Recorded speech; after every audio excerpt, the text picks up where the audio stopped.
positivo, porque por mais que nossas vidas tenham problemas, com certeza existe agora, nesse exato momento, muitas pessoas que estão passando por muito mais problemas do que a gente, então somos abençoados de estarmos aqui. E quem tem energia boa é para começar.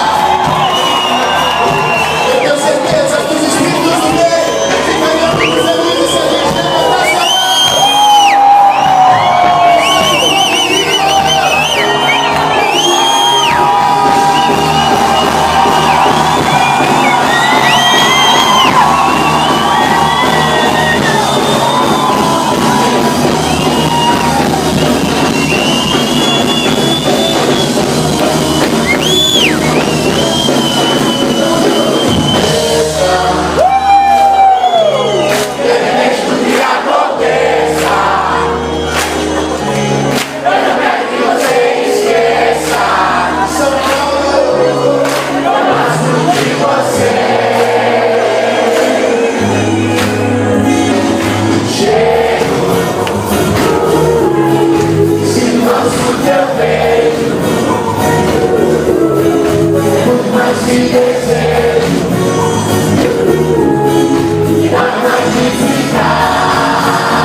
Somos moços agora.